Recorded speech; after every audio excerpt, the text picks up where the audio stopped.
Bonjour, merci de me recevoir. J'ai cofondé avec mes associés Goodvest il y a un peu plus de 2 ans pour s'attaquer à un problème qui est grave, c'est que notre argent, notre épargne finance aujourd'hui le désastre climatique qu'on est en train de vivre, en finançant massivement les énergies fossiles.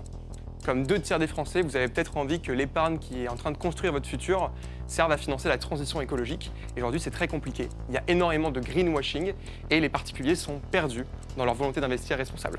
C'est pour ça qu'on est là chez Goodvest, pour les éclairer. On a construit une méthodologie qui est unique sur le marché, qui est scientifique et qui construit les premiers portefeuilles d'épargne, qui respectent l'accord de Paris, qui respectent la biodiversité, qui excluent les énergies fossiles et qui sont transparents sur leur impact. On a analysé plus de 8000 fonds d'investissement et on est fiers d'avoir construit aujourd'hui la méthodologie d'investissement qui est la plus durable et c'est reconnu aujourd'hui par les ONG, comme par exemple Reclaim Finance qui a reconnu la semaine dernière que c'était l'assurance vie la moins exposée aux énergies fossiles du marché. On a convaincu grâce à ça en 2 ans plus de 8500 clients qui nous ont confié 80 millions d'euros, ce qui a fait de nous le meilleur démarrage pour un contrat d'assurance vie en ligne. On n'a pas chômé, ensuite on a enchaîné en lançant Goodvest Kids qui a permis aux parents d'investir pour leurs enfants. Nos enfants ils vont connaître bien plus loin que 2050, bien plus loin que 2100 on l'espère, et donc ils vont pleinement connaître le réchauffement climatique. On a ensuite lancé le plan d'épargne retraite qui, pareil, suit la même méthodologie. Notre objectif maintenant c'est de continuer de devenir la référence d'investissement responsable en lançant bientôt Goodvest Immobilier et également des solutions de private equity éco-responsables.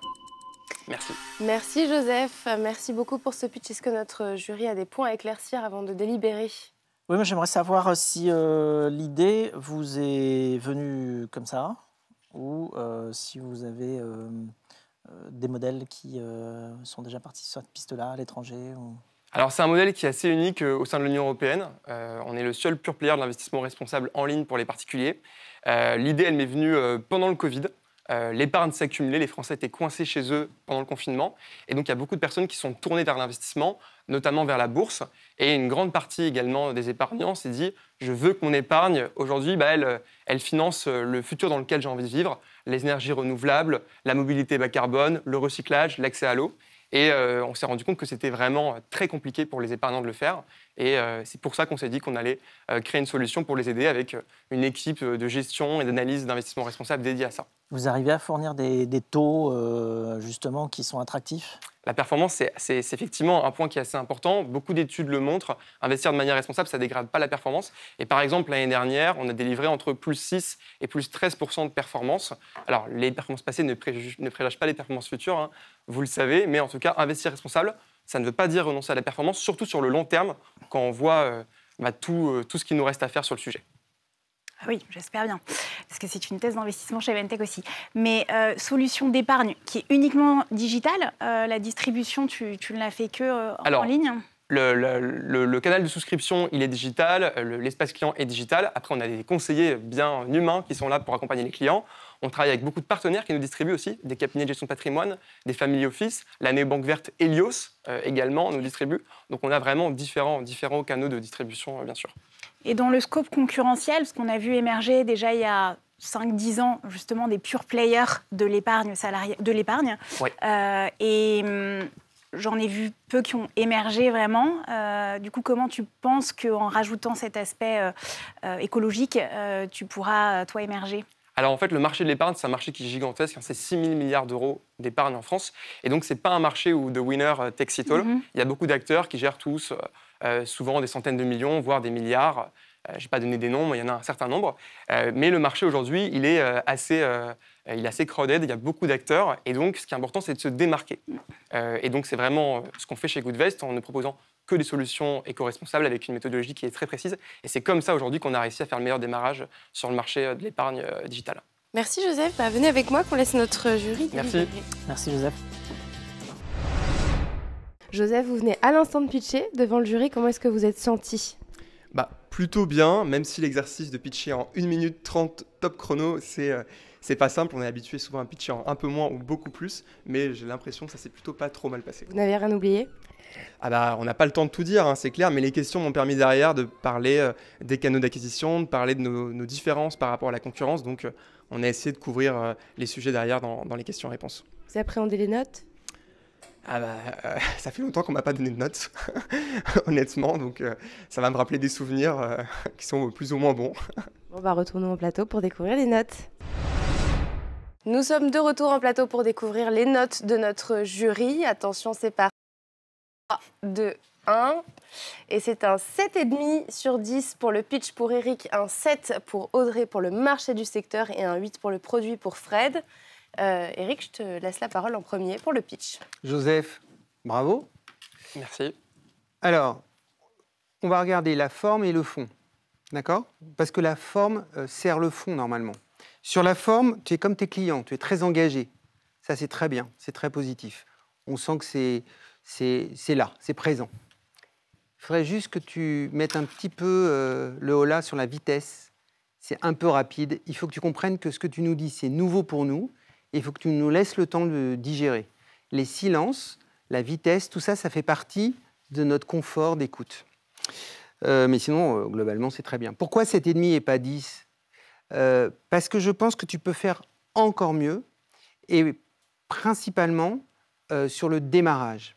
Ce que tu as fait très bien sur le fond, c'est que, tu me l'as dit tout à l'heure, tu as écouté les autres pitchs, tu as mis des chiffres, et donc je ne peux que te féliciter de nous avoir écoutés. Tu as mis des chiffres, tu as mis des preuves, et on sent que c'est bien. Et je me suis demandé, pendant que tu parlais, comment on pouvait démarrer de façon plus efficace. Alors, ton démarrage, il est un peu avec mes associés il y a 2 ans, nanana, tu constates. C'est pas très dynamique. Comment on peut dynamiser? Je te donne 2 idées. Okay. D'abord, tu pars de tes clients et tu me fais un titre de journal. Tu me dis, les gens qui veulent investir en bourse sont perdus. Pourquoi? Et là, tu me dis, ils ont tous envie d'investir dans du green, mais ils ne savent pas où, ils ne savent pas comment, ils ne savent pas quoi faire. Et du coup, ça y est, j'ai le drapeau, j'ai le nom du combat, je sais où je vais. Ça, c'est une première façon de faire. Deuxième façon de faire. J'ai entendu que tu as dit 2 fois, tu as parlé 2 fois des 80 millions et du meilleur démarrage. Tu l'as dit une fois dans le pitch et une fois à Audrey. J'en ai conçu l'idée que c'est très important et tu aurais pu démarrer comme ça, comme une question. Comment est-ce qu'une assurance vie a pu faire, il y a 2 ans, le meilleur démarrage de tous les temps avec 80 millions comment tu dis ? De collecte. De collecte, en quelques temps. Bam, je vais vous expliquer. Et hop, tout devient évident. Tu me fais un toboggan. Tu me mets ton public en haut du toboggan, Fred. C'est toujours, je regarde Fred, c'est lui je lui dois cette image que j'adore. Tu mets ton public en haut du toboggan et avec une histoire comme ça va glisser tout seul. Voilà, je te donne 2 façons de faire. Bravo en tout cas. Merci beaucoup. Audrey, je te laisse expliquer ta note pour le marché du secteur. Oui, j'ai mis 7. Bravo, Joseph. J'aurais rajouté dans le pitch aussi cette idée de performance, parce que ce que j'aime dans ton projet, c'est l'alignement performance financière avec performance d'impact. Et dans le pitch, c'était moins présent. J'aurais aussi mis ton TRI en avant, parce qu'en plus, il est bon, donc je l'aurais mis en avant dès le pitch. Et c'est un peu ça qui m'a convaincue, que tu sois capable d'aller sur le front des 2 objectifs. Je suis d'accord avec toi, le marché est très grand, mais je t'ai fait la remarque qu'il était très fragmenté, et du coup, ce qui est en sous-jacent comme question, c'est comment toi tu vas faire pour scaler et prendre le plus de marché possible. Et là, j'ai pas eu énormément de réponses, mis à part que ce que j'ai beaucoup apprécié, c'est ton idée de canal d'acquisition via les partenariats. Parce que j'ai le sentiment que dans ce marché-là, la distribution qui fonctionne le mieux, ça reste la distribution offline, et que la distribution purement digitale coûte encore très cher, parce qu'il y a beaucoup d'acteurs qui achètent les mêmes mots-clés. Et tes partenariats avec des acteurs offline et online, je pense que ça peut être un atout. Merci, très clair. Et enfin, Fred, 8 sur 10 pour le produit. Oui, une bonne note pour le produit, pour l'idée, pour la vision. Je pense que c'est aussi la preuve qu'on peut venir, je dirais pas bousculer, mais enfin, en tout cas faire avancer le secteur en partant de zéro. C'est la force d'un projet entrepreneurial, hein, c'est-à-dire que on est capable de partir de rien et de proposer une vision, une idée qui corresponde à l'époque dans laquelle on vit, quand parfois les acteurs en place sont plus mous à s'impliquer sur le sujet. Alors, je te souhaite évidemment d'arriver à aller très loin, le plus loin possible, et pas forcément non plus de se faire... Alors, j'ai compris que le marché, justement, est très fragmenté, donc, mais j'espère qu'ils vont pas, que tu ne vas pas te faire piquer, entre guillemets, la bonne idée par des plus gros, qui auraient plus de moyens de distribution notamment, mais j'ai l'impression qu'il y a de la place pour tout le monde, donc... Il y a beaucoup de place, effectivement, mais surtout, on travaille avec pas mal de partenaires qui vont nous aider à évangéliser le marché, quoi. Et évidemment, voilà, c'est le genre d'investissement qu'on a envie de voir pour les décennies à venir, puisqu'on a tous envie de vivre dans un monde qui s'améliore et pas un monde qui se dégrade. Merci. Merci beaucoup. Merci, Joseph. Merci beaucoup, Joseph. Merci d'être venu pour Goodvest. Et puis très très bonne continuation à votre projet. Merci beaucoup. Merci. Merci Joseph. Merci Joseph.